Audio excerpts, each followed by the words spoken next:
Even the natural food space is pretty much owned by all of the large conglomerate players. It's not really that regulated, and you can kind of pay to play. There's no ways to cut corners in this. The animals only grow so fast, the land only grows so fast, and you can only grow a business so quickly. Very, very good system and a very good company. Their values are very strong, and they actually stick to them. So any Bison product you have is going to be, in general, more superior. In particular, a regenerative one or a grass-fed and finished one.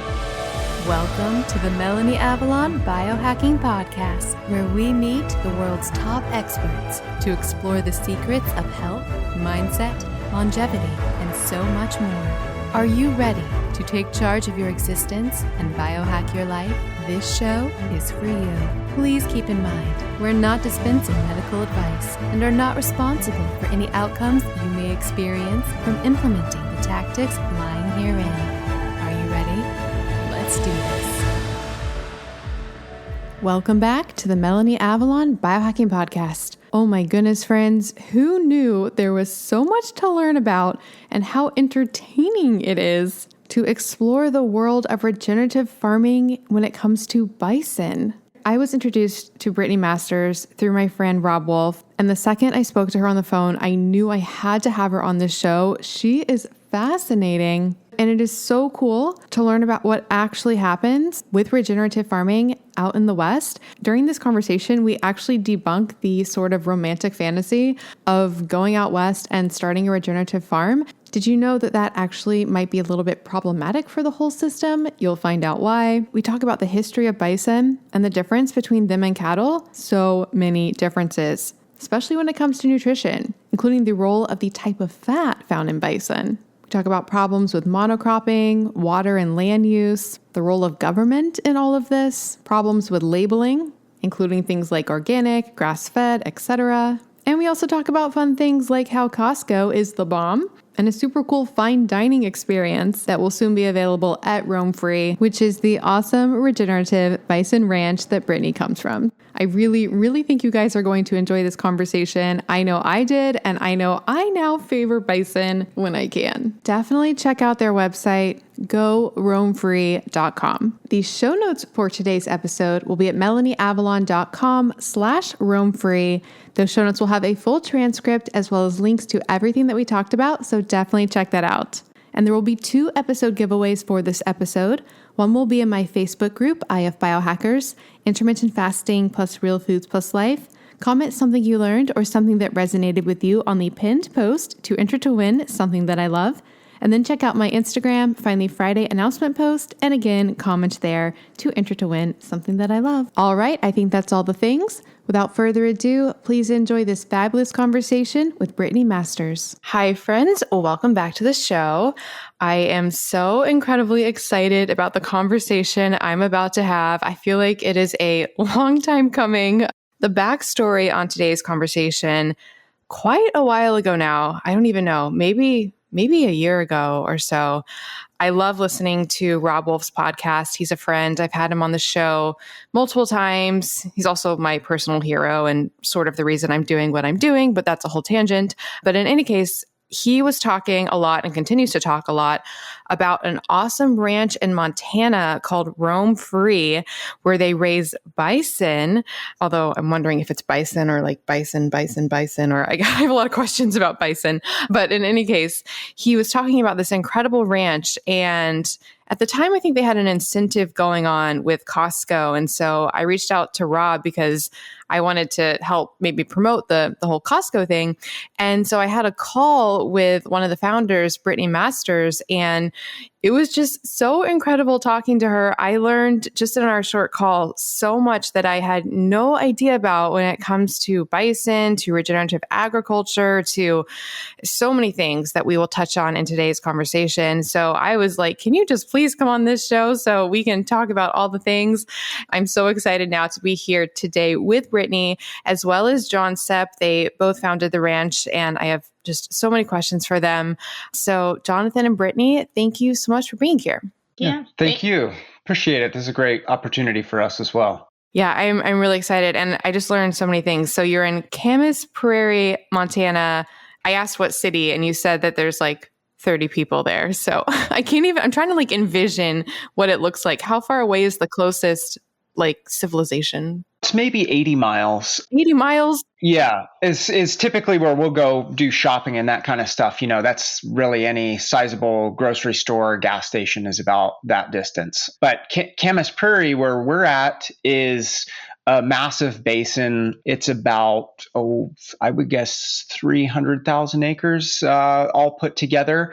And yeah, I think last time they did a census, there's somewhere between 30 and 50 people that live down in this big basin that was created during the Ice Age when a very large inland lake that was held together by an ice wall. I don't know if it was a lake or a sea, the Missoulian Sea, Lake Missoula.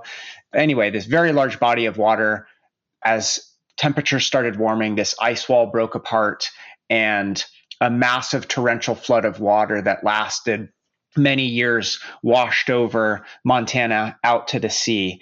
And in doing so, it created very unique shapes in the landscape and mountains and some valleys. And one of these big valleys is Camas Prairie.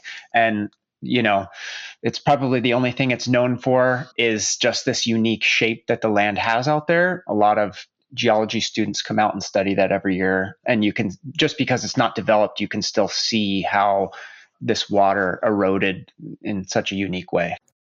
That is so cool. And now I'm getting flashbacks to my call with Brittany. And I feel like at the beginning of our call, I drilled her for like 15 minutes I was like 80 miles and like, how do you live and what do you do? And what's the bathroom situation? And oh my goodness. Okay.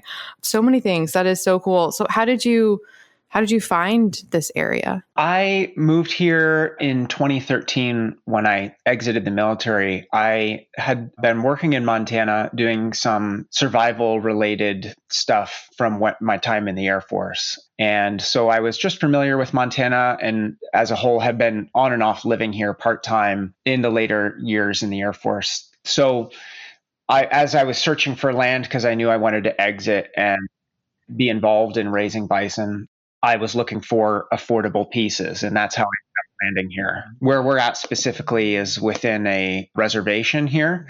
And so land prices are incredibly affordable based on the remoteness and lack of development and, just somebody's willingness and ability to get in and make something out of it. I just have to know, how often do you go into town? Pretty often. Every week. Every week. We drive really fast. I'll drive 100 miles an hour. So it takes me about an hour. Okay. Well, that's not too bad. Okay. You knew you wanted to, raise bison, which it seems like a very specific thing to know that you want to do. Like, did you just have an epiphany one day? Is it something, were you raised in any way around this type of work? Where did the interest come from? No, I wasn't raised in it. My dad was in the military too. Growing up, my mom was a school teacher. Almost every year, my family moved 14 times in 18 years before I left the house. And every year that we would move, usually it was coast to coast. We would drive. It's just the nature of being in the military. And so as a kid growing up in that environment, my family, we'd be driving coast to coast inevitably every summer. And my birthday was always in August, which would be moving time. And it just became like a birthday tradition that we'd stop off in Montana and South Dakota and look at bison. It just was the only thing that was there and what I grew up doing. And I had a lot of fond memories doing that from a very, very young age. And so it was just what I counted on. And somehow that stuck with me that I always said later in life, I'm going to raise bison. And that's how it started. Wow. And how'd you meet Brittany? We could back way up, but starting a ranch is extremely difficult, even in an affordable place like Camas Prairie. And so I was working multiple jobs after I'd left the military to try to pay for the ranch as I was starting it. And I met her. I owned a fencing company on the side, was taking a break in Washington, and I met her on one of those breaks from fencing. And the rest is history. I met her there, and ironically, when we met, she was about to take a sabbatical from her work at Boeing to go take fence out in Patagonia, in the national park in South America. And I thought that was so funny. I said, I have more than enough fence for you to do at home. And anyway, we formed a relationship. She came out, and little did she know she hated fencing. I've been fencing ever since. that's how we met, and that's how everything got started.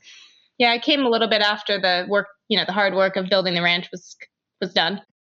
Like if the power goes out type situation, like does that happen sometimes? And you like, just what is it like? It does happen, and I panic. Yeah, it happens all the time out here. And interestingly, like, we have multiple plots of property. One of the, I guess you could call it our flagship ranch. We had never had power on it. So that just received power. It took us years to be able to trench that in and bring power finally to it. But I'm not planning on it being consistent and regular, just storms and a lot of things happen out here. So when you're that far away, you're just used to it. It's part of it. Yeah, we have a few generators and, that help out. But our main house, when the power goes out, I go to town. Yeah. Backup generators. Yeah. Or you just have to be prepared for it, and just be ready to live with it. I'm just so in awe. I feel like I'm not resilient with the elements or anything. So this is like a whole nother world for me.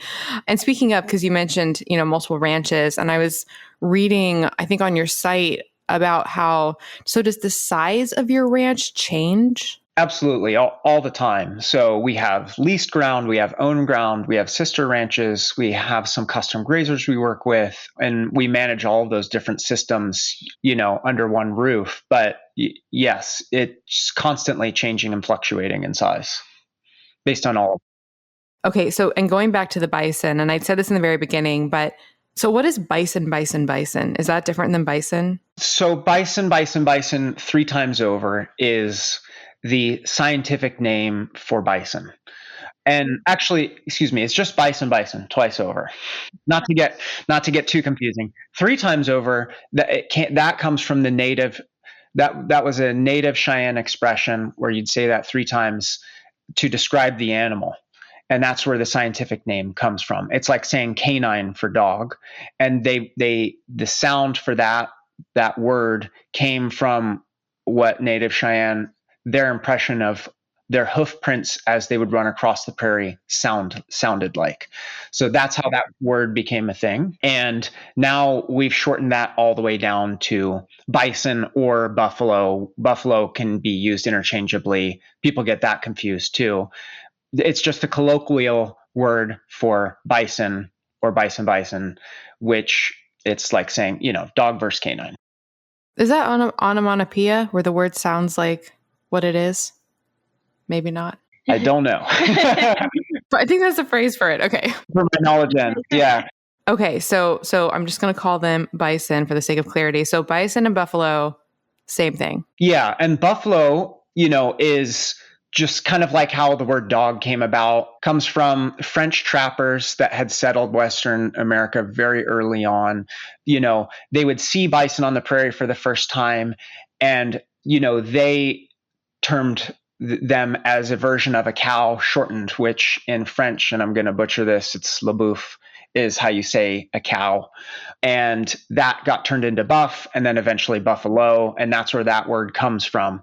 People think you can't use that to describe an American bison, but that's not true. There is an African water buffalo, which is a different animal altogether, but you still can use the word buffalo or American buffalo to describe a bison. That's appropriate and okay. I'm so excited. I was literally just about to ask about the water buffalo. Okay, this is so great. I want to compare them to cows as well. But before that, their location, because I'm just remembering now, I completely forgot about this. I grew up in Memphis, actually, and there were buffalo or bison in one of the parks that we had there. Are they everywhere or where are they in the U.S.? Yeah, in North America, there's some in Mexico, United States, and Canada, and the United States and Canada holds, a majority of, there's close to 500,000 now, which is way different. We used to have 80 million of them pre-settlement. And then in 1871, we were down to less than 300. Less than 300? Yes. And so now we're back up to about 500,000. Almost all of them are privately owned. So about, 99% are privately owned, and they're split pretty evenly between Canada and the United States in those numbers. Wow. Okay. I do have more questions about that. But so going back to the different animals. So how do they compare to cattle? They're both bovines, but that's pretty much where the comparisons end, I guess, in my book. And I'm, really specific when I'm looking at, differences in animals. But I can just tell you the main overarching differences, maybe to even back up further, why don't we just talk really quickly about where cows come from? Bison have been around forever. In fact, they're the oldest still living land mammal in North America. They're the only existing land mammal from the Ice Age that's still around. So they've been around for a very, very long time here in North America. Cows, comparatively, are the original GMO, right? They didn't exist in nature, past a certain, let's call it, and they've been evolving for a long time with human intervention, but they've significantly evolved in the last 5,000 years. But prior to that, really, there were different bovines out there that people bred to create what you would think of as the modern cow today. And so just like, you think about people breeding dogs and you look at that evolution as they got smaller and teacup sizes, their brains shrunk and their joints became weaker. And if you were to put, a little poodle outside now, it would die quickly if left alone in the wilderness, right? They need to be tended to. And so that's, cows are a domesticated species, just like dogs are there. Bison are not domesticated. And so physically, mentally, they're very vastly different animals, although they're both classified as bovines. And it's the way that they eat, the way they walk, there are different levels of aggression. Their intelligence is vastly different. Bison are second, maybe only to elephants in terms of the animal kingdom when it comes to intelligence on Earth. Even just like the susceptibility for disease, there's pages and pages and documents and forever of things that cows can die from. Bison have a very small list of things that can actually affect them. And ironically, most of those diseases came from cows. And so they have they're kind of like, this will sound bad, but I like to compare them to being the cockroach of the animal kingdom, because they're real survivors, right? If you think about a cockroach, at then times a nuclear blast could go off and they'll keep living. Bison are going to be the same way. They can survive a lot because of all these adaptations that they've developed since the Ice Age. So was that severely dwindling population when it was 300? Was that because of wasn't there a great massacre? Yeah, it wasn't just that. There were lots of factors that brought them down to that, but that was a large portion of it. In fact, what really started bison numbers dwindling was when people were settling the West in Manifest Destiny. They brought a bunch of cows over because they were easier to control. You could put them behind a fence. You could move it to where you wanted it to go. They weren't really going to run away. And, bison were not that way. But with that brought these diseases that ended up not just affecting bison, but vast populations of wildlife within the United States in a very short period of time. So bison were happened to be a part of that list, but elk and wolves, bears, a lot of large numbers of species during this great transplantation period died out. And didn't completely die out, but their numbers dwindled, and they suffered because they were not prepared for disease that modified animals bring. And so, of course, on top of that, yes, we certainly, there was a historic vote that Congress made, I believe it was in the 1860s, maybe 70s, to pronounce bison as an extinct species. And that was purely political, to say that, the settlement of the West was complete. Man has won. We have wiped out this animal that seemed to be a nuisance to us and replaced it with what we want. And so if you even see one again, we want to make sure that they're extinct as our mark and statement on it. That was our government did that. And of course, that didn't happen. There was a few heroes during that time that thought that was stupid and did their best to preserve the species. In fact, our ranch now, our main flagship ranch, exists on the singular guy that back during that time saved the largest herd. Since he has passed away, this is the first time that bison have been back since that time. But his name was Michel Pablo. That gets real deep into history, but he was a half tribal rancher that, because he was exempt from leasing laws and federal government during early formations of reservations where we're at now, was able to raise a significant number of bison back to about 800 head here in Montana. And most bison in national parks and wherever you go in the United States or Canada are really due to his efforts here. I remember when I was talking on the phone with Brittany, she was saying something about how is the raising of bison practice, like what you guys do, is that keeping the population alive or helping it grow? Absolutely. Because the species is almost exclusively privately owned, if it weren't for private ranchers, say all private ranchers went away right now in their animals, and you just depended on what's in a few national parks, the species would die out within a generation or two. The genetic bottleneck is way too small, and there's just not very many animals. And in my opinion and estimation, those animals are not even wild, although a lot of people kind of conflate the two and think Yellowstone bison, wild, that's what's preserving it. Good job, government. It couldn't be more opposite than that. It's really private individuals and ranchers that have bison in natural herds, not with millions of tourists, influencing their breeding and grazing habits, that are doing the real efforts of keeping those genetics alive. And without that and the wide genetic material that we have now, they wouldn't exist if we stopped ranching them. And of course, you need to pay for that. So commerce is saving those animals. Can you elaborate a little bit? I'm really interested in what you said about them not being wild in the national parks. So how are they handling them in the parks? And I'm not trying to stretch anything. I would just say there's a very hardline view that the only wild bison left are in Yellowstone. And although the park allows animals to predate on them, they do round them up, they do handle them, they do sort them and separate them just like we do on a ranch. But the main difference being, and they're not allowed to leave the park perimeter. As soon as they do, they're either hazed back in or hunted at different times of the year. So they have a pretty strict perimeter. They're basically running what we're running as a ranch, just with massive amounts, millions of people worth of human interaction. And that changes an animal's behavior versus our animals. We interact once a year, if I can help it, during our roundup. And even then we try to minimize that and not process animals if we can help it.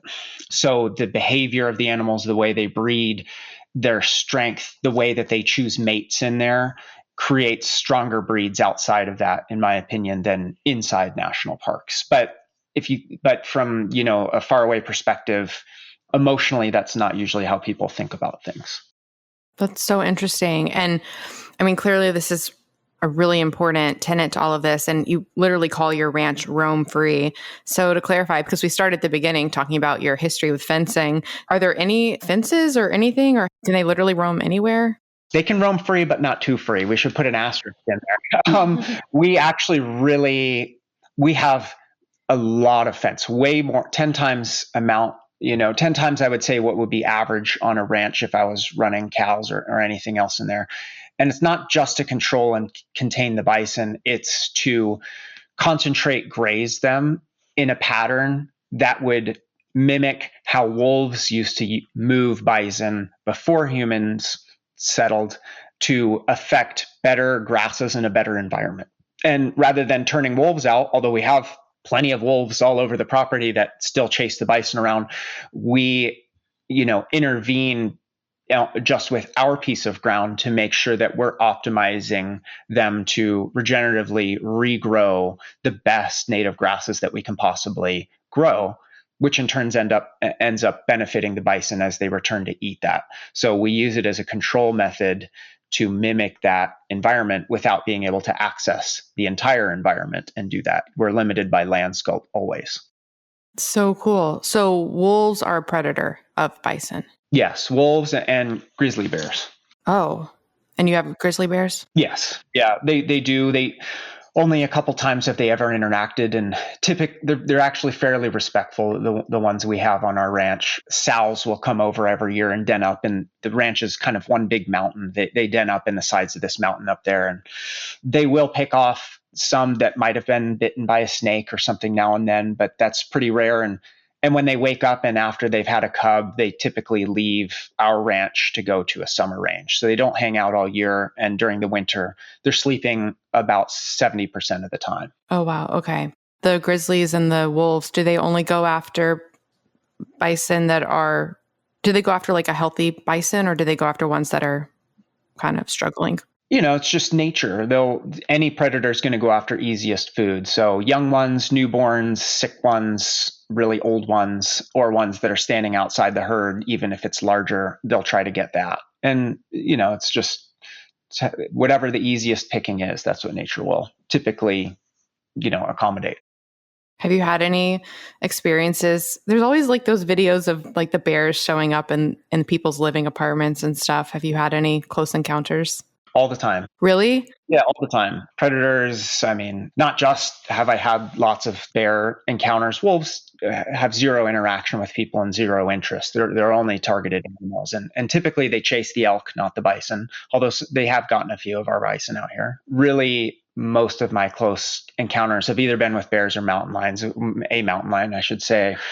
I almost got eaten this winter in front of Brittany, but I cried. Yeah. Oh, yeah. It was a case of mutual misunderstanding. I think it didn't recognize that I was a person, and I obviously didn't know it was in a tree. So, we both escaped unharmed. Whoa. Okay. That's crazy. Okay. So it's so fascinating though, what you're saying about, mimicking the natural patterns from the wolves with the grass and all the things. Cause I know there's a lot of confusion out there when it comes to so many things with farming, just the effect on the environment. When you talked about the grass, but like people will talk about like the water consumption of raising animals versus like a plant-based system. What are your thoughts on that, on the water usage? Everybody has an agenda. And when I read those statistics, it's just all emotion, zero fact. They'll bend statistics to make it fit their profile. And before you even get into that, even if you wanted to raise a vegan food system where we live, it would be impossible. This is one of the driest places. Where we're at, Camas Prairie is the driest place in Montana and one of the driest places in the West, believe it or not, even though we're in Montana. And you couldn't raise crops here. You can't grow them. The soil doesn't support it. The landscape doesn't support it. So really the only thing that you can have is an intelligent grazer that's selecting grasses and willing to go where nothing else is to get that. So that eliminates, and really in any, plant-based food system, a majority of the West. You shouldn't be growing a lot of things that people are growing where they are anyway, with piped water and lots of infrastructure that's moving that there. So, when I look at those statistics, they never account for that. The other thing about those statistics is usually their water consumption is based on the amount of rainfall on a large piece of area. It's not about how much water the animal's drinking. And it's not like the bison drinks 1,000 gallons of water and retains that. It leaves and goes back into the environment and waters your grass. It's not the case with vegetables, that say lettuce that you're growing, that is accumulated in that head and then shipped to market. So a lot of times it's just because I feel like people are trying to bolster a case because of insecurities to justify a position. They will completely morph and flip statistics of where they feel insecure about that. And so I don't tend to get into that a lot with people. I've looked at it enough a long time ago to know, there's reality and living it and being here. And then there's people that don't understand it, that just, they want the emotional snippet to support their case. So the last part of that too is just water retention and water quality. Mm-hmm. If you don't have any grazing animals and you're just taking from the land, you're not going to be able to retain, the soil is not going to be healthy enough to retain water, mm-hmm. which, hurts your watersheds. So it comes full circle. Exactly. Yeah. And monocropping is like the worst thing you could possibly do for the environment, and particularly in the West, even if you're just growing dry cereal crops. it really has a negative effect versus any type of grass-based system, which is what's supposed to be here. That's truly what retains moisture on the ground. Grass retains 30% more moisture than any other plant in ground cover. And so, when I hear people hemming and hawing, I just kind of roll my eyes, because it's just, people conveniently skip over the biggest fact right there at the beginning and write these detailed scientific papers missing the main fact, where they omit that to make their evidence seem more clear. Yeah, thank you for that. And I think for me, just stepping back, probably one of the things that just seems overwhelmingly obvious to me, because people will talk about with raising animals, not killing animals. They have a big issue with that. But if you just look at, like you mentioned, the monocropping system, all of the life that I'm assume you're wiping out doing that, like insects and rodents, and like, I feel like you're just wiping out a ton of stuff, but we just kind of ignore that, or that camp kind of ignores that little fun fact. And I mean, they're entitled to do that. It's when government, or science wants to start formulating legislation or hardline opinions around that is where I'll draw the line. But the emotional vegan is entitled to their opinion on that. And all of that is I find typically because they are afraid of their own mortality. And so they do so much mental gymnastics to try to get away from that, rather than accepting the fact that everything will die and something has to die for something else to live. They spend so much time to get away from that. It kind of they feel good about themselves to filter and push this out kind of on everybody else. It doesn't affect us out here, but I can imagine, if all of your grocery buyers in California were, who are living in this kind of emotional state without reality, are making your decisions as to what they're putting on the shelf for you, that would be very frustrating to me. It's just so intense and emotionally heavy. And this is why I'm so grateful for people like you doing what you're doing and helping to spread more awareness about everything. I'm curious, so the role, because we've been mentioning the government a lot in this conversation. Well, I've always thought, in a parallel universe, what would have happened if the system had been set up to benefit with taxes and everything, like the regenerative type of system versus the plant-based, the cereal grains, all of that? Would it be is it sustainable if you could just flip a switch and make all the farms and everything in the US regenerative and similar to what you're doing? Would that work? Would that be sustainable? I guess, what do you mean by sustainable? You mean would there be enough food? Would there be enough food? Is that what you're asking? Mm-hmm. I haven't done the big calculation on that. I mean, you have urban sprawl, which has really affected a lot of things. So you'd have to look at your calculated land mass. But would you get higher efficiencies? 100% you would. Would you have a greater biodynamic environment that ends up affecting everything else around it in a positive way to create even more efficiency? Absolutely, you could say that. Would you say that would it be enough to support absolutely everybody? I think it would, but urban sprawl is another problem that we've dealt with for a long time, and when you take up valuable rangeland, and we've seen this a lot just in the last few years in Montana, of every person from a coast suddenly wanting to move here and buy their 10 acres and, put their mark on it and exit that out of a ranching structure. That's pretty devastating long term. You don't ever get that ground back. And that has a vastly greater negative effect than, I would say, just the method of raising even, or maybe at least equal to. So that's something that we've experienced here, and it has all sorts of other ramifications of cost increase on land, inflations, and then inability for ranching families to continue to succeed here. Whether you're raising beef or bison, pork, chickens, it doesn't matter. That eventually affects you, even if it's not just the lack of land, it's the lack of ability to afford. And so those are kind of, it's compounded problems on top of, I feel like, what we were already dealing with. So would everybody switching regenerative solve all of that? If everybody took their lawn out in the United States and started growing their own food, or sharing an area for animals to graze all of that grass, I could guarantee you, fix all of the food problems there. But it's not practical, and I don't see that ever happening.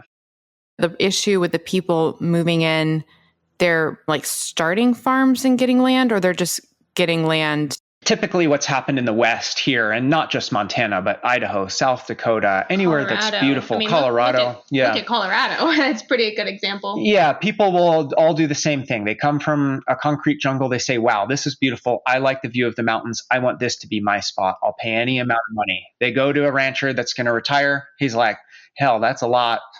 Have at it. I'm about to die anyway. I'm going to go to Fiji. They buy it. They chop it up, sell it off to the rest of their friends. It no longer is ranched, and they put a plastic fence around it and tear up the grass, native soils, and put in what they want in there, some type of sod, which doesn't give you the same root equivalent. And then it doesn't get grazed, and they mechanically cut it, and all of that goes to waste. So rather than converting starches to protein, you don't get any of that anymore. You don't even get the starch. You don't even get that benefit. You're not even putting corn in. It's all going away. So that's what I'm discussing. That's so interesting, because I feel like I know a lot of people that, or tangentially, I know what you're talking about, this concept, and it never occurred to me that would have negative ramifications. So I'm just like really thinking about that right now. That's so interesting. Yeah. And ranching needs to happen in bulk and volume. You cannot, regenerative rotational grazing, you need volume for that to occur. You need a volume of animals, 30,000 hoof pounds per acre minimum, and you need to be able to have enough ground to rest that for 400 days. That's significant volume. You need thousands of acres really to be regenerative, depending on what your soil type is and your grasses and moisture, right? But in this area, you need thousands of acres. In Texas, you need tens of thousands of acres because of how dry it is. So, I always like when you see somebody's like, hey, in Texas, I've bought 300 acres and I'm regeneratively grazing that. I kind of roll my eyes a little bit at it, because it's not getting the rest that it needs. It requires so much input. It goes against the principles of less input, of using the animals to do the work, setting up the infrastructure, but giving it enough rest. And that's getting harder to do, to find volume pieces as people are chopping up ground.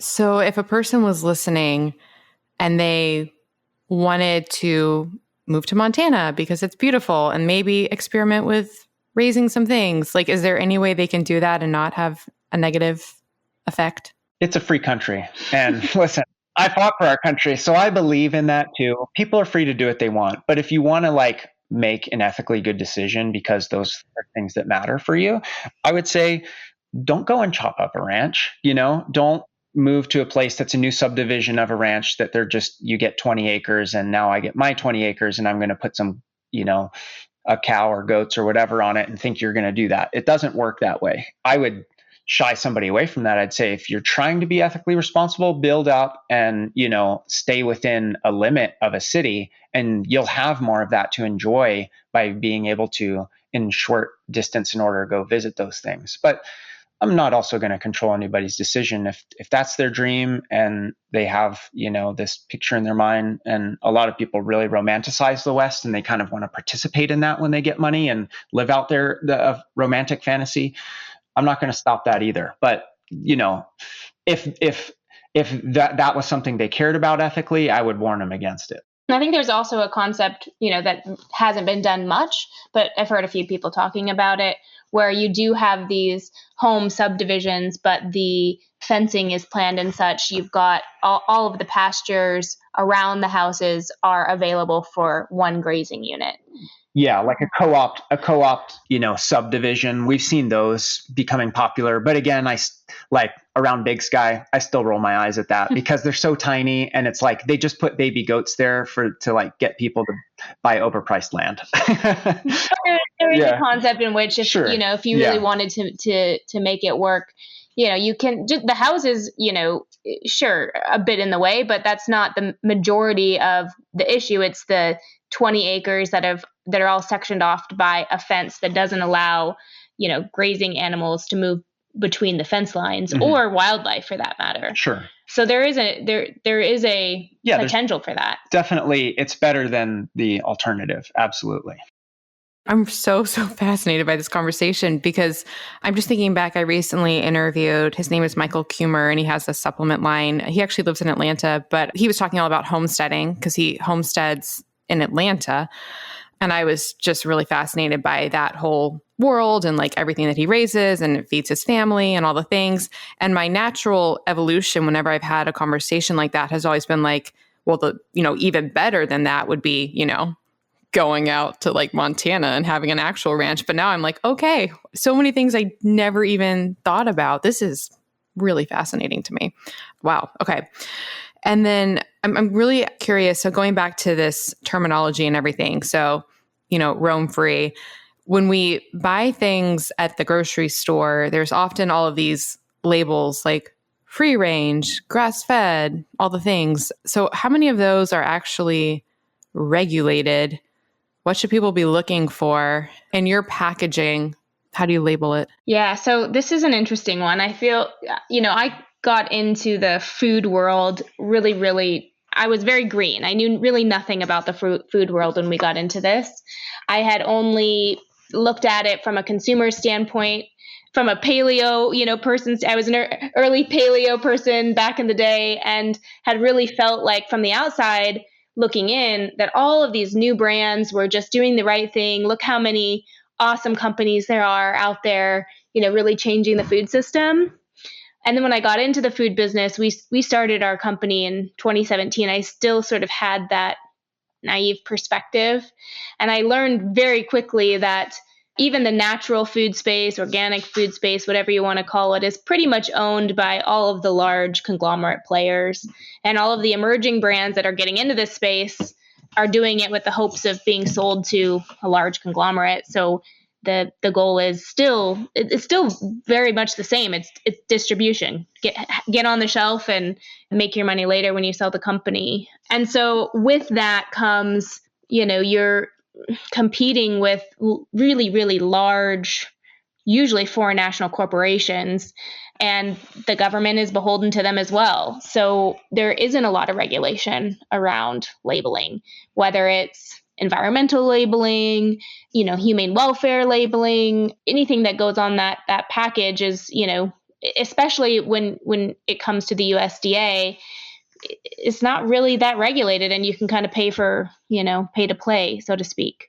And so we continue to put stuff on our label because, the consumer expects that they'll be able to look at the package and determine, all of the benefits that they're buying.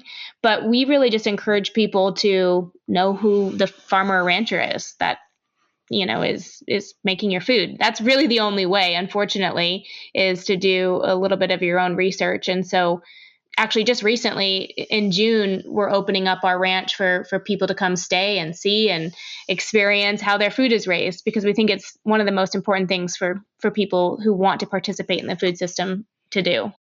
Okay, I definitely want to learn more about that hands-on experience. Before that, some more questions about the labeling.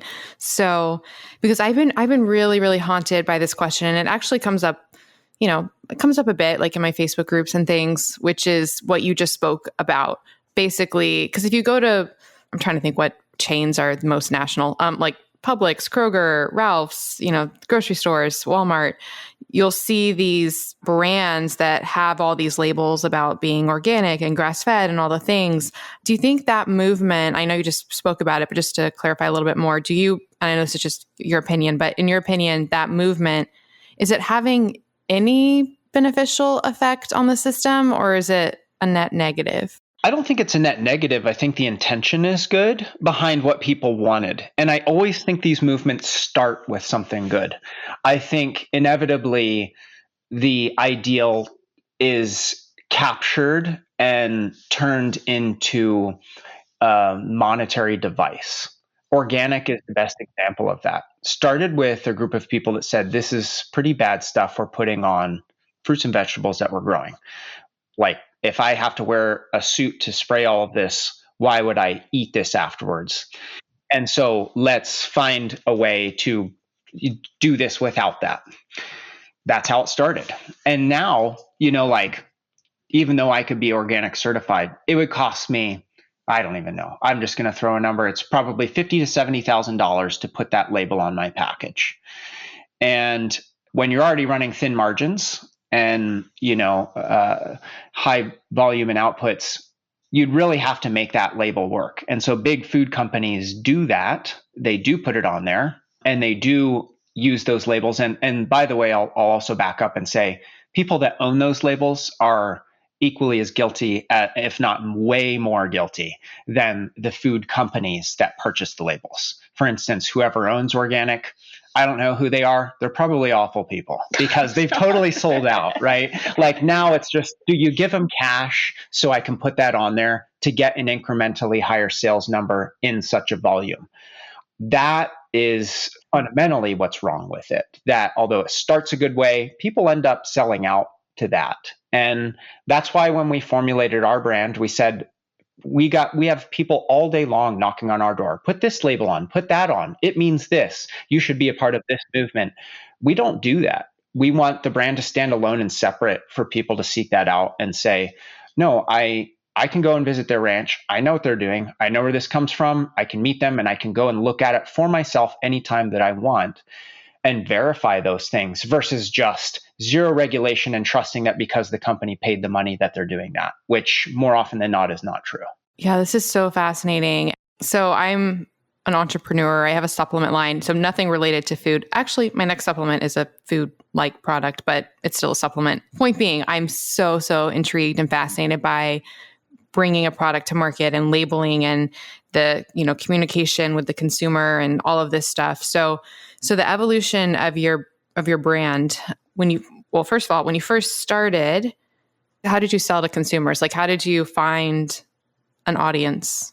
Yeah, so we did it probably the most non-traditional way. Obviously now looking back, it's kind of funny, but we decided we only had a handful of animals at the time when we started our brand. And the goal was just to sell the animals that we had on our home ranch. And so we, made a line of Bison bites fairly quickly. I mean, how long did it take us? Maybe 6 months from beginning to, having the packages done. And we did it all local. So we had a local smokehouse. I did the design and packaging and, we did the recipes in our little kitchen here. And we actually built out an Airstream trailer that was part like exhibit, part retail space. And we took it on a tour, like 40,000 miles in the first summer. And we just stopped at every single place that we could. It took us 40,000 miles in a few months, but we sold out of everything that we had. And we kind of came back to the ranch and we're like, okay, better grow the ranch because we are out of bison. so that's how that started. And we got a ton of feedback, obviously, from folks. And we changed our recipes a little bit. We, since then have expanded into, other co-packers and whatnot. But that was sort of the first 6 months of our business. And it was fun and incredibly exhausting. Wow. Okay. That's so cool. So it was when you were doing that traversing in the, wait, what did you say you're in? You're in like it was a converted Airstream trailer. We found it in a junkyard, like $2,500 or something. Now you can't find an Airstream for, less than 30 at least. And John and a friend of his, popped a big, huge hole in it and completely redid it inside and out. And we turned it into a bison exhibit, talked all about, the benefits of bison for the land, for human health. And then at the end of this, really cool, we even had, remember that? We had like a 3D experience of the ranch. We did. Yeah. We went all out. Yeah. It was an educational experience. And then at the end, you could purchase our product. And we were able to go to a lot of places, museums, schools, concerts, parking lots, you name it, that we would give free tours. And then if you wanted to buy at the end, you could. We'd ask the customer to try some, and then we'd use that feedback of like, I didn't like the taste, or different price points of what sat well with the consumer and what we could swallow to make sure that we were going to be able to still make money at the end of the day with the ranch and the venture. We did all of that because ranching just by itself and selling the animals is very, very, very hard to make any money unless you inherit your operation. And walking into a purchased operation on our own, when I met Brittany, the reason I had two jobs on the side was because I didn't think I was going to be able to make the ranch work. I actually had built everything over a number of years and had put it up for sale when I met Brittany. She was the one that convinced me not to and said, rather than giving your animals away to a brand, which I used to sell to a brand that is, I won't name who they are. They like to have this image of doing what we are doing now, and we saw the power of that, but I was giving them all the authenticity and the value behind that in animals for nothing. And Brittany, coming from Boeing and being a brand marketer, she said, we need to retain and own our own brand that allows us to keep our own margin in it. And that's really the genesis of how we got started. Because when we met, I told her I'm selling this, and she had come out to the ranch and we were fencing, and she's like, you can't sell this. This is so beautiful and peaceful and amazing and all this work. Let's kind of save it and grow it instead. So that's how we came up with the whole brand and roam free, and just like the tenets of what we were going to do, which was ranch first, brand second, but the brand retains the value and the story behind it. And we're not going to give that away anymore. This is so cool. Okay, so before, it's possible people were maybe eating your products, but not realizing it under this other brand that you would sell to. Yeah, I'd sell it to them through a third-party intermediary who would just kind of like take batches of animals, they'd process them, and they'd go into, somebody else's products. And they mixed that with whatever they could get at the time, probably putting who knows what else in there. And that also felt like a travesty that you do all this work, and then at the end of the day, it just gets mixed in with whatever they decided to put in to their products. And that was disappointing also to see, just from a personal level, not anything else included.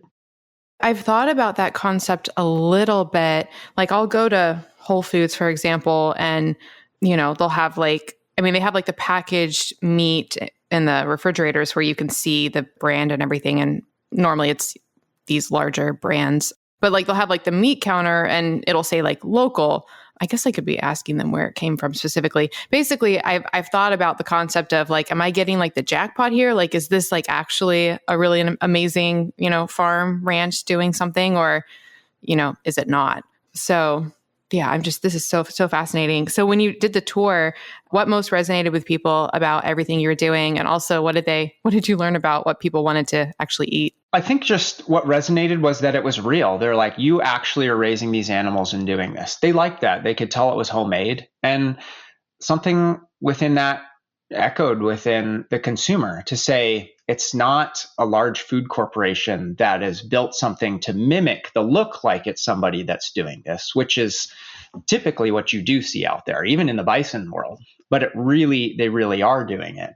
And so I think that's what people liked and resonated with. And we like to be able to share that stuff. And so we were able to also just develop a stronger core group of people that wanted to be reliable customers with us and give us continued feedback. And we have customers that have stayed with us that buy product every month since the time that we started our business, all that time ago. I don't know how many large food corporations can say that they would keep in touch with customers and have that same level of following, with actual human connection that's going on. So, but I think that's what got us started, and it helped grow it to a certain point that, and we weren't making money at the beginning. Our idea was we'll get to a certain size that will make money. We wanted to build and price the product like the consumer was going to buy it, as if it was made in a massive factory affordably, even though we were losing money year over year, with the intent that long-term we grow into where we're at right now. And now we've reached that point, and it's definitely more stable and realistic in terms of do we have income and cash flow to continue expanding and growing? And we're finally at that point, but it's taken 7 years. Yeah, 7-8 years to do that. That's about how long it takes. So when you see a food brand pop up and in Whole Foods, and it seems like this amazing story, and they're, suddenly crushing it all of a sudden, I'm always wary of that. I just don't believe that story. There's no ways to cut corners in this. There just isn't. the animals only grow so fast, the land only grows so fast, and you can only grow a business so quickly. So when I see that stuff, I like to investigate a little bit further. And every once in a while, you do find a brand that like they figure something out and they grow quick. They find a product that's available fast. But we don't have a forest to cut down. We only have a few trees that we have to trim branches off of. So that's the reality of Bison. And you can only grow so quick with that and grow so large with that. So when I first connected with you guys and you were doing the Costco incentive, did Costco come to you or did you guys go to Costco for that? We knocked on Costco's door for 7 years. Yeah. Yeah. No, we definitely, pursued that relationship and we did so because they have a great model. I mean, they are Costco, so they do have high expectations, but they take a very, very, very small margin, just enough to basically get it on the floor. And they're great partners to have. They don't ask you to do more, something beyond your means. And they do believe in brands, making a fair cut of the products they sell. So yeah, it was a good relationship. It's a very good relationship. And it's different. Like when we very first started, before we started knocking at Costco, we knocked at all the natural and organic stores. And, those stores are like Vegas casinos. They don't build themselves, right? The money has to come from somewhere to build the allure of the beauty of all the things that you see in there with custom products that aren't making money. That all comes from somebody, and that's the brands. And ultimately the consumer paying a higher price point. When you get to Costco and you go look in that building and it's bare cinder block, and that's truly why you're getting the best price. They don't actually make money on the goods that they sell. A lot of people don't know that. They only make money on the membership that it takes to get in there. And that's a very successful, fair, good model. And people don't know this, but the largest, if a lot of people think, if I were to say, ask them, what is the largest natural and organic retailer in the world, or the United States even, they would say Whole Foods, Natural Grocers, name some other store. It's not. Those stores, you could probably add them all together and they'd still pall in comparison to what Costco actually sells in true natural and organic produce and foods. So they do have a very responsible buying team that we have gotten to know, and people that actually care, and different checks and balances in there. And I, not just because I sell there, but have learned a lot about that organization, have become a Costco advocate for other brands, for other consumers, to say that it's a very, very good system and a very good company. Their values are very strong and they actually stick to them. It's not fluff. It's not show. It's real. I like it. They're a good partner. This is so good to know. I love Costco, and I had no idea about any of that. I'm gonna feel even better when I go in there now. So are you still in Costco? Yeah, absolutely. It's never a forever thing. We petition every year and stay a part of it. Every quarter. Every quarter, yeah. Every quarter we're selling again. It could shut off at some point, and that's okay. We don't want it to. We like it, and they don't know it, but Costco actually is the genesis of Bison in the United States. I mean, I think we did a calculation on it at one point, and it was something like 60% of all output of Bison commerce is Costco. Without them, whether you're buying a grain-fed Bison product or a grass-fed or regenerative, it doesn't matter, even if you just care about the species, they are the powerhouse that is keeping that species alive as the retailer. Nobody else does that. And they buy an enormous amount of fresh from somebody that we know with a different Bison brand in there. And even though it's not grass-fed, I still encourage people to go in and buy it, just because you're doing good just by supporting the animal, which ends up supporting the Bison industry itself. But they really can fluctuate and affect and hold up markets. They hold up a lot of nut markets, cashews in particular.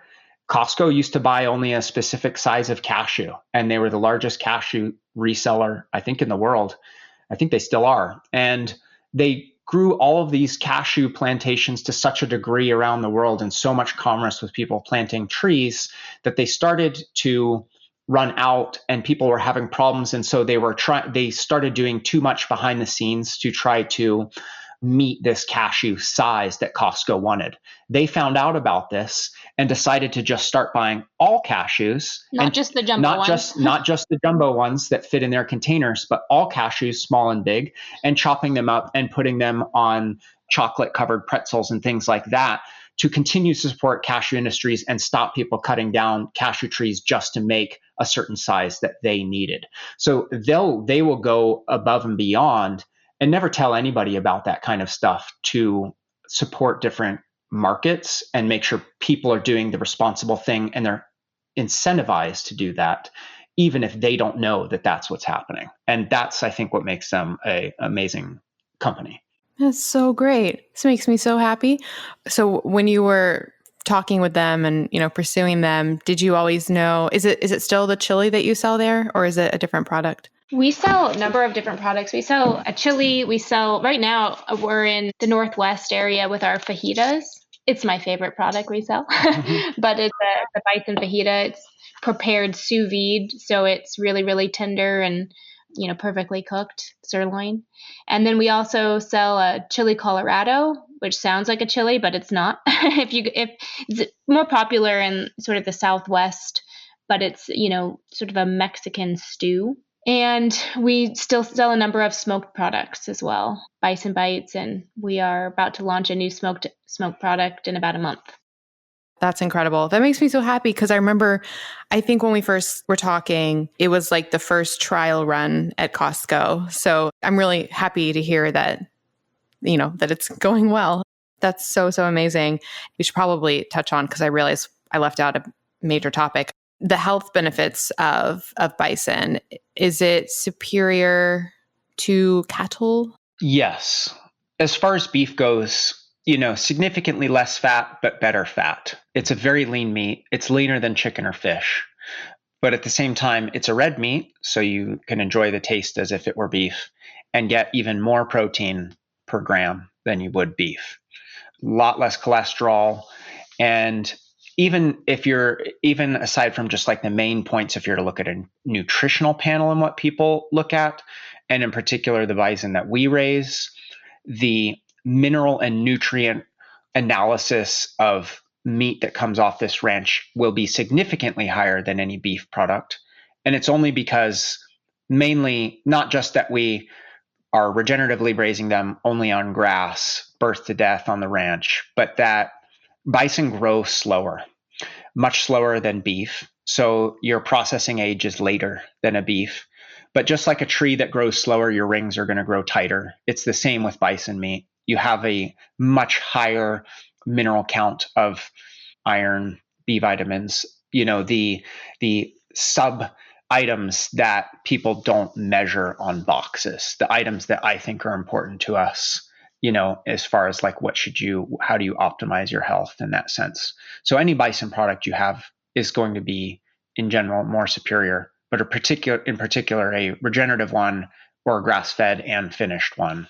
But that's only a very small portion of the bison market, actually. There's a lot of people that still finish bison on grain, and so, which is okay. And we don't knock that, just to be clear. But you might not reap all of the benefits if you're trying to optimize your system. It will still be better than beef, though.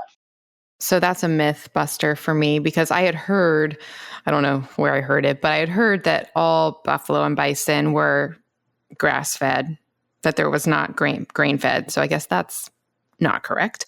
Well, they're all grass-fed. They're just grain-finished. Yeah. They're also fed differently. I mean, a grain-finished bison is going to be different than a grain-finished cow. Bison don't naturally eat grain, so they are typically fed grain in pasture. So they're not. It would be a vastly different look at a feedlot compared to beef. It's called a free choice feedlot. And we don't do this. Just to clarify, we're only grass-fed and finished on pasture. But people that do, it's not like what you'd think if you were to ever drive through like Bakersfield in California and you see just cows packed and stacked on top of each other in their own manure. It's still a very large open field, and ranchers will pulverize grain and mix that into grass that the bison eat, and they can choose at their own will to go up to one of these stations and eat that. And it helps to gain weight so that the rancher can make money. You don't have near the amount of disease or difficulty that you would. In fact, bison, if you were to pack them into a feedlot like that, even if you forced them to eat grain and everything there, people have done studies, it's not even financially profitable or possible. They end up losing weight and dying. So they still, because they're a wild animal, have to retain a fairly natural setting, even if they're finished on grain. So it's different shades that you're looking at within there. And that's why, I don't condemn it. It's just we have decided we want to optimize what it is that we're doing and not participate in that. Yeah. So even the grain finished is still relatively lean meat. Very lean. Yeah. Mm-hmm. And bison meat and the way that the protein grows, the fat is intrafiber, not extra fiber like beef. So like you look at a nice marbled steak and you see like a big piece of white fat that runs around that. With bison, the fat grows in between the striations of muscle. And so even when you do that, as you cook a piece of bison, you can't, it's really easy to overcook it. Or if you do, what happens is because there's so much more surface area in the fat in the meat that it dissolves and leaves the meat very quickly because it heats and turns to a liquid and you lose it in your grill or pan or what have you much faster than beef, which retains that. So that's just another interesting fact. So even as you cook it, it does get leaner. Oh, wow. I did not know that. That is so cool. Do you know the actual fat breakdown, like the omega ratio for it or the fatty acid profile? I could definitely send it to you if you wanted to put that in here as like a chart on the podcast. Oh yeah, that'd be great. You can just put it in the show notes. Yeah, I'll do that. And I don't have it off the top of my head right here, but it is very interesting to look at every time. I can tell you there are a few really good charts that show some significant differences in there for those different mineral counts. Awesome. Okay. So we will definitely put a chart in the show notes. So for people purchasing, so you're in some Costco's. Are they a certain geographical area? Yeah. So right now it's seasonal too. So that, right now we're heading into our spring season and we're in the Northwest. So that's Washington, Idaho, Oregon, Montana, Utah. It does include Alaska and Hawaii, although we're not in those states. Towards the fall, we'll be in the San Diego area, which includes Arizona, New Mexico, Colorado. Yeah. There are also parts of Utah, I believe, are in that. Yeah. And they'll shift and move product around sometimes, and we don't always know. So even though we're selling to one region, sometimes it will kind of bleed over a line into a different distribution center.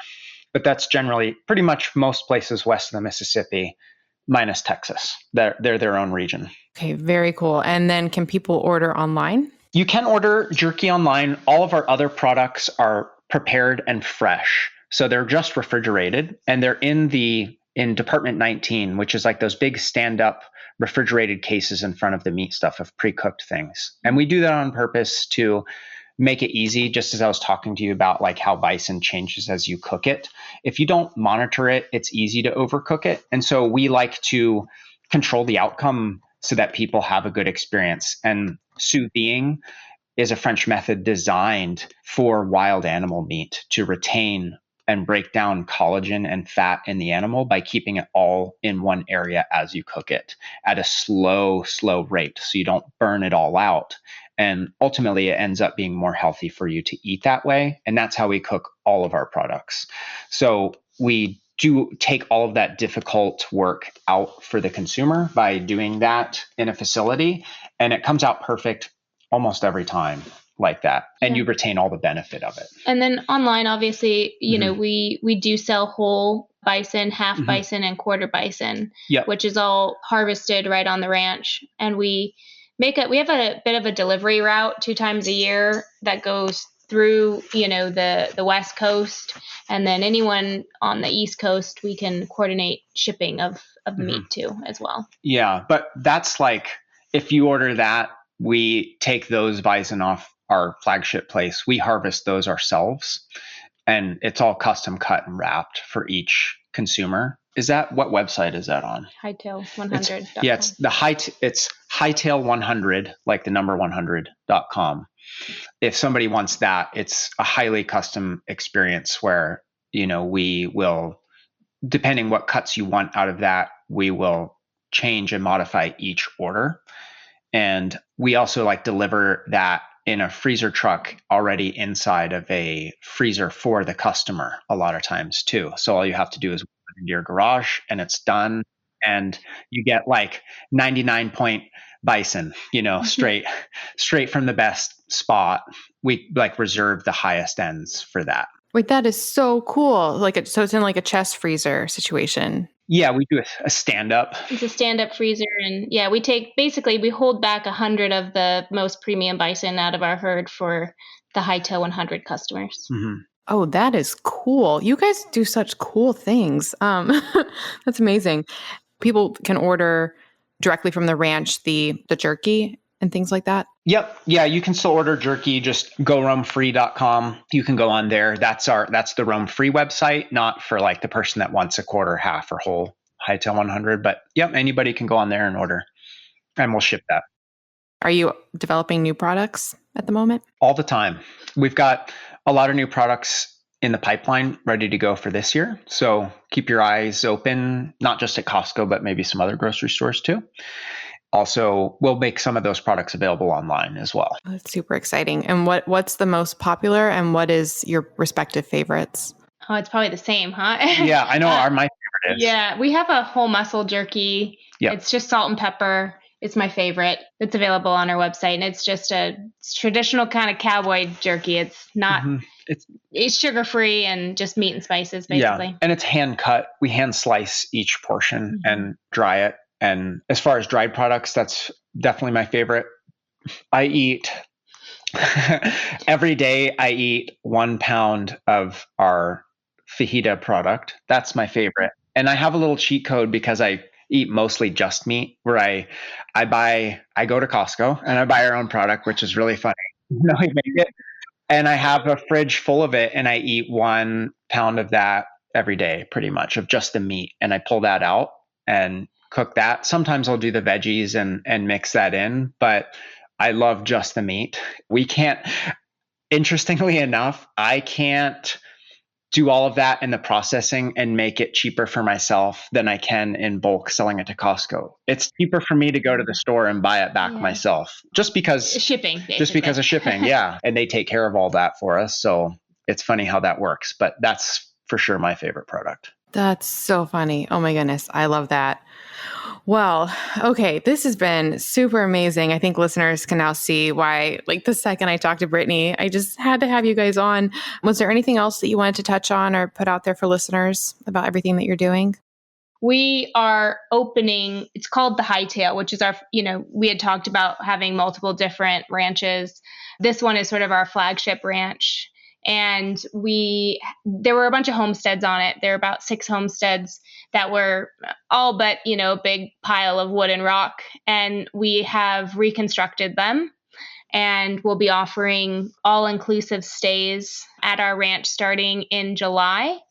And for everything from 100% regeneratively raised breakfast, lunch, and dinner meals to all the activities. You can actually participate in regenerative agriculture if you want to get out there and move bison with us, reseed areas, monitor the grass. We've got pretty much, a full regenerative experience lined up for people that come visit us. So very excited about it. It'll be very intimate in the way that nobody offers you to truly work right next to and up with bison day in and day out. This will be the only experience that I'm aware of that you can get this close, touching the bison, working with the bison daily.